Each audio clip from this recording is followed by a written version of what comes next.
तो दोस्तों ये एच का रजत मॉडल है। रजत आपको पता है कि एच कांचन के बाद बहुत ज़्यादा फेमस मॉडल है। देखिए शुरू में बहुत ज़्यादा अलग अलग मॉडल नहीं आए थे, इसलिए कांचन और रजत ये बहुत ज़्यादा फेमस है। और रजत जो है ये स्टेनलेस स्टील बॉडी के साथ आती थी, इस वजह से इसे नाम रजत दिया गया था। ये कोई व्यक्ति का नाम नहीं था।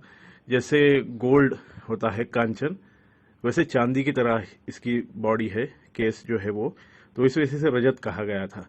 और ये बहुत ज़्यादा फेमस इसलिए थी क्योंकि मेंटेनेंस फ्री घड़ी है, बिल्कुल कांचन की तरह।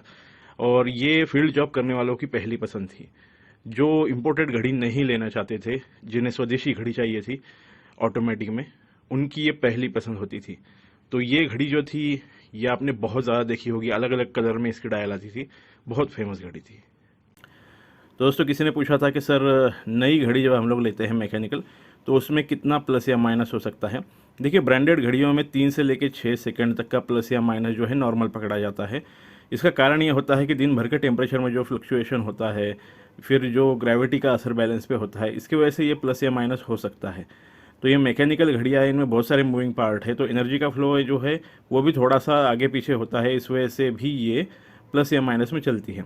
जहाँ तक विंटेज घड़ियों का सवाल है, तो विंटेज घड़ियों में बहुत सालों तक लगातार पार्ट्स लगातार यूज़ में रहने की वजह से जो घिसावट होती है, वियर एंड टियर, उसके वजह से उसमें फिर 5 से लेके 15 सेकंड का एरर आ सकता है। लेकिन ये विंटेज घड़ियों की बात कर रहे हैं हम लोग, 40, 45, 50 साल पुरानी घड़ियाँ। जो नई घड़ियाँ हैं उनमें 3 से लेके 6 सेकंड तक जो है प्लस या माइनस नॉर्मल पकड़ा जाता है। उससे ज़्यादा है तो उसे हम एरर के तौर पर देखेंगे। तो अगर उससे ज़्यादा है तो फिर वो एरर माना जाएगा, फिर वो रेगुलेट करके दे देगा आपको सर्विस सेंटर वाला। दोस्तों ऑटोमेटिक जो विंटेज रिको होती है ना, उनमें डे सेट करने के लिए आपको इस तरीके से कांटे को घुमा के ही करना पड़ेगा। इनमें क्विक सेट का मतलब चाबी से आप डे को डायरेक्ट सेट नहीं कर सकते हो। तो इन्हें हमारी विंटेज जो एच वगैरह है वैसा ही करना पड़ता है, डे को जो है आपको चाबी से ही करना पड़ेगा। इस तरीके से आप पहले डे सेट कर लीजिए जो आपको सेट करना है। मान लीजिए सैटरडे सेट करना है तो सैटरडे कर लीजिए। यहाँ मैं आपको दिखाने की कोशिश करता हूँ। देखिए यहाँ से सैटरडे सेट कर लिया है डे, सुबह के 10:10। और अभी हम लोग डेट को जो है वो इस बटन से सेट करेंगे। ये बटन जो है ये डेट के लिए स्पेशल है, ओरिएंट में डे के लिए था, इसमें डेट के लिए है। देखिए, तो बस इस तरीके से आप जो चाहे वो तारीख सेट कर सकते हैं बिना किसी प्रॉब्लम के। आप इस तरीके से सेट करके यूज़ करिए, कोई प्रॉब्लम नहीं आता है। तो दोस्तों ये रिको की चाबी वाली घड़ी है। रिको जो है एक जैपनीज़ ब्रांड है, आप सभी को पता है। ये एक्चुअली प्रिंटर वगैरह बनाते हैं आज, लेकिन ये 1960 के दशक के शुरुआत से लेके 80 के दशक के एंड तक घड़ियाँ भी बनाते थे। और इसलिए इनकी घड़ियाँ जो है वो बहुत लिमिटेड समय तक बनने की वजह से इनकी डिमांड भी ज़्यादा होती है।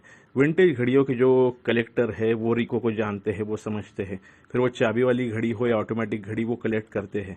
मैंने ज़्यादातर ऑटोमेटिक घड़ियाँ ही कलेक्ट की थी। मैं एक वॉच कलेक्टर हूँ, अपने चैनल पर मैं जानकारी देता हूँ घड़ियों के बारे में। मैंने बहुत सारी जानकारी के वीडियो बना रखे हैं। रिको के बारे में भी आपको जानकारी मिल जाएंगी मेरे चैनल पर। अगर ऑटोमेटिक घड़ी है आपके पास रिको की, तो उसके बारे में मैंने वीडियो बना के रखे हैं, आप आकर देख सकते हैं। मैं अपने चैनल पर इस तरीके की जानकारी देता हूँ, तो आप एक बार ज़रूर चेक कीजिए। दोस्तों ये सेको 5 की खूबसूरत घड़ी थी। अरबी और इंग्लिश में इसका डे था, 3.5 साल में सर्विस होती थी।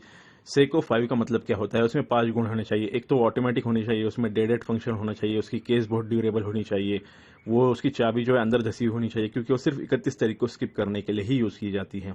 और उसकी जो वाटर रेजिस्टेंट लेवल है वो भी काफ़ी अच्छी होनी चाहिए। तो ये 5 गुण होने चाहिए। और सेको 5 का ये जो मॉडल है ना, मेरे पास था, मतलब अभी नहीं है, ये जो थी इसमें मैनुअल जो है वाइंड का ऑप्शन नहीं था। सेको की कुछ बड़ी रेंज वाली घड़ियां हैं उनमें मैनुअल वाइंड का ऑप्शन मिलता है, इन घड़ियों में नहीं मिलता। जैसे ओरिएंट की कुछ घड़ियों में नहीं मिलता है, आपको पता होगा। तो ये घड़ियां जो है ये स्टूडेंट या डेली यूज करने वाले लोगों के लिए बनाई जाती है, जो काम पर जाते हैं डेली पहन के। तो ये डेली यूजर के लिए डिजाइन की गई थी। इससे कोई फर्क नहीं पड़ता कि मैनुअल वाइंड का ऑप्शन आपको मिलता है नहीं मिलता है, आपकी घड़ी तो सेम ही रहेगी, उसकी वैल्यू भी सेम रहेगी। ऐसा कुछ नहीं है कि उसकी वैल्यू कम होती है ज़्यादा होती है। ये एक दोस्तों ये एच काजल की मूवमेंट आप देख रहे हो, कितनी खूबसूरत है। ये एक ही दिशा में मेन स्प्रिंग को वाइंड करती थी, मतलब इसका रोटर जो है ना वो एक ही दिशा में, काउंटर क्लॉकवाइज जब घूमेगा ना, उस पर तीर बना हुआ आपको दिख रहा होगा, तभी मेन स्प्रिंग को वाइंड करेगा। हमारी दूसरी जो नॉर्मल घड़ियाँ दिखती है वैसा नहीं था इसमें। और इसमें हिंदी और इंग्लिश का ऑप्शन था डे का। आप देख सकते हो यहाँ हिंदी में आपको डे दिख रहा है, तो ये एक बहुत अच्छी बात थी। और इसमें क्विक सेट का ऑप्शन था, मतलब चाबी से आप डायरेक्ट डे को भी सेट कर सकते थे, डेट तो आप चाबी से ही सेट करते हो, तो ये इसमें एक फ़ायदा था। जबकि आपको पता है कांचन और हमारी रजत जो होती है उसमें डे सेट करने के लिए आपको कांटा पूरी तरह से घुमाना पड़ता है, तो इसमें ऐसा नहीं था, इसमें क्विक सेट का ऑप्शन था, ये एक बहुत अच्छी बात थी। दोस्तों एक भाई ने पूछा था कि सर विंटेज घड़ियों में मेन स्प्रिंग कब चेंज करानी पड़ती है। देखिए लग्जरी घड़ियों के लिए अलग नियम है। हमारी जो कॉमन घड़ियाँ है उसमें अक्सर हमारा पारंपरिक वॉच मेकर कहता है कि अगर 24 घंटे से कम का पावर रिजर्व मिल रहा है या एक्यूरेसी में 1 मिनट से ज़्यादा का एरर है, वो भी टाइम ग्राफर पे चेक करने के बाद बार बार ये एरर आ रहा है, तो कारण ढूंढा जाता है उस एरर का। अगर वो कारण मेन स्प्रिंग है, उसका टेंशन कम हो चुका है, इस वजह से पावर का फ्लो परफेक्ट नहीं हो रहा है और इसके कारण ही अगर एरर आ रहा है तो फिर मेन स्प्रिंग को चेंज किया जाता है। दूसरा कारण होता है रस्ट लग जाना। कई बार मेन स्प्रिंग जो है रस्ट पकड़ती है क्योंकि पानी चला जाता है अंदर, या फिर मेन स्प्रिंग टूट जाती है चाबी वाली घड़ियों में कई बार क्योंकि गलती से आप ज़्यादा फोर्स लगाते हो, तो ये कारण होते हैं। वैसे आमतौर पर विंटेज घड़ियों में मेन स्प्रिंग बदलने की ज़रूरत नहीं पड़ती है, विंटेज घड़ियाँ लोग संभाल के ही यूज़ करते हैं। अगर बदलना पड़े तो टेंशन मत लीजिएगा, बदल लीजिएगा, कोई प्रॉब्लम नहीं आता है, विंटेज वैल्यू में कोई कमी नहीं आती है। Thank you.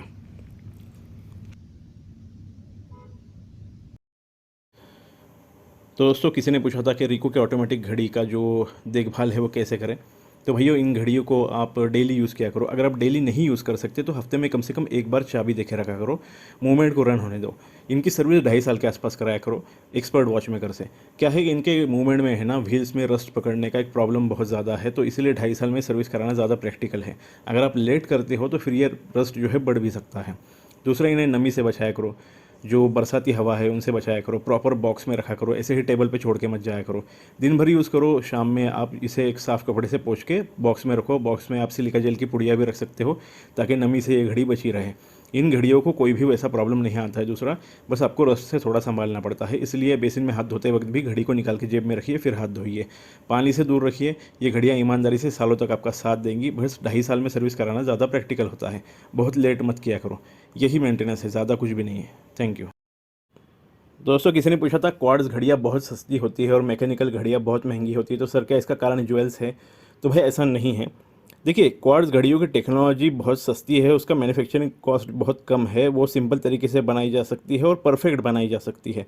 उसमें परफेक्शन लाने के लिए बहुत मेहनत नहीं करनी पड़ती। जबकि मैकेनिकल घड़ियों में हर पार्ट को परफेक्ट तरीके से डिज़ाइन किया जाता है, उसे परफेक्ट तरीके से शेप दिया जाता है।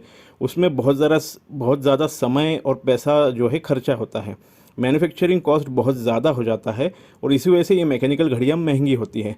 इसमें ज्वेल्स का कोई लेना देना नहीं है, ये उसके इंजीनियरिंग की कीमत आप दे रहे हो, उसके टेक्नोलॉजी की कीमत आप दे रहे हो। 100 साल से ज़्यादा चलने के लिए डिज़ाइन होने वाली घड़ी महंगी ही होगी, वो सस्ती तो नहीं आएगी। पूरी तरह से मेटल से सब कुछ बनता है, प्लास्टिक तो यूज़ नहीं होता ज़्यादा, इसलिए ये घड़ियाँ महंगी होती है। ये प्रिसाइज तरीके से बनती है तो इसलिए इसके मैन्युफैक्चरिंग कॉस्ट भी बहुत ज़्यादा हो जाती है। तो बस यही एक फ़र्क है, बाकी कोई नहीं। तो दोस्तों किसी ने पूछा था कि क्वार्ट्ज घड़ियों की लाइफ जो है वो कम क्यों होती है जबकि मैकेनिकल घड़ियों की लाइफ जो है 100 साल से ज़्यादा होती है। तो भाई इसका कारण है कि क्वार्ट्ज घड़ियों में जो है ना इलेक्ट्रिकल कंपोनेंट्स यूज़ होते हैं, इंटीग्रेटेड सर्किट बोर्ड वगैरह होता है, तो ये सब चीज़ें इनकी लाइफ बहुत कम होती है। अच्छी तरीके से यूज़ करेंगे, ओरिजिनल सेल यूज़ करेंगे तो ये घड़ियाँ 20 से 30 साल बहुत अच्छे से चल जाती है। बाद में जब वियर एंड टियर के वजह से ये इलेक्ट्रिकल कंपोनेंट ख़राब हो जाते हैं तो आपको फिर वो पार्ट्स रिप्लेस करने पड़ते हैं, लेकिन क्योंकि मूवमेंट तब तक नहीं आ जाती है, टेक्नोलॉजी चेंज हो जाती है 20-30 सालों में, तो फिर लोग चेंज नहीं करते, नई घड़ी ही ले लेते हैं। तो ये एक कारण है कि 20 से 30 साल के आसपास क्वार्ट्ज घड़ियाँ चल जाती है, जबकि मैकेनिकल घड़ियों में ऐसा कोई पार्ट नहीं होता जो ख़राब हो जाए। वियर एंड टियर ज़्यादा नहीं होता मेटल के पार्ट्स की वजह से, और सर्विस भी रेगुलर होती है, इस वजह से ये 100 साल से ज़्यादा चल जाती है। दोस्तों हमेशा क्वार्ट्ज घड़ियों में जो है ब्रांडेड सेल ही यूज़ किया करो, या तो आपकी घड़ी की जो कंपनी है उसका बनाया हुआ सेल यूज़ करो अगर वो कंपनी उपलब्ध कराती है तो, या फिर जो ब्रांडेड सेल आते हैं ना, सोनी, पैनासोनिक या सिटीजन कंपनी के, ऐसे यूज़ किया करो। इसका फ़ायदा ये होगा कि क्योंकि इनका करंट का फ्लो बिल्कुल मेंटेन रहता है, तो आपके सर्किट बोर्ड पे लोड नहीं आता है, आपकी घड़ी जो है उसकी लाइफ मेंटेन रहती है और सेल ज़्यादा चलता भी है। डुप्लीकेट सेल का सबसे बड़ा रिस्क ये है कि उसका करंट का फ्लो जो है बिल्कुल परफेक्ट नहीं होता है, थोड़ा सा फ्लक्चुएट होता है, जिसकी वजह से आपकी घड़ी के सर्किट बोर्ड के ऊपर लोड आता है और आगे जाके आपकी घड़ी की लाइफ भी कम हो सकती है। तो ये रिस्क नहीं लेना चाहिए। दूसरा, डुप्लीकेट सेल में एक प्रॉब्लम ये है कि अगर वो लीक हो जाए तो पूरी मूवमेंट को ही डैमेज कर देता है, आपको पूरी मूवमेंट ही रिप्लेस करनी पड़ती है, इलेक्ट्रिकल पार्ट्स को पूरी तरह से वो खराब कर देता है। इसलिए बिल्कुल भी रिस्क नहीं लेना चाहिए। थोड़े से पैसे बचाने के चक्कर में घड़ी की लाइफ कम मत कीजिए। तो दोस्तों, ये जो मॉडर्न घड़ियों में रेडियम की तरह कांटे चमकते हुए देखते हैं ना, ये रेडियम बिल्कुल नहीं होता है। रेडियम को 1970 के दशक में पूरी तरह से बैन कर दिया गया है घड़ियों में यूज़ करने के लिए, क्योंकि रेडियम एक रेडियो एक्टिव मटेरियल है, ये टॉक्सिक है, ये इंसान के लिए बहुत ज़्यादा घातक होता था, इस वजह से इसे बैन कर दिया गया था। ये जो मॉडर्न घड़ियाँ जितनी भी आप देखते हो, इनमें ल्यूमिनस इंक यूज़ होती है, ये बिल्कुल वैसा ही काम करता है दिखने में, लेकिन ये रेडियो एक्टिव नहीं होता, ये टॉक्सिक नहीं होता, टेंशन लेने की ज़रूरत नहीं है।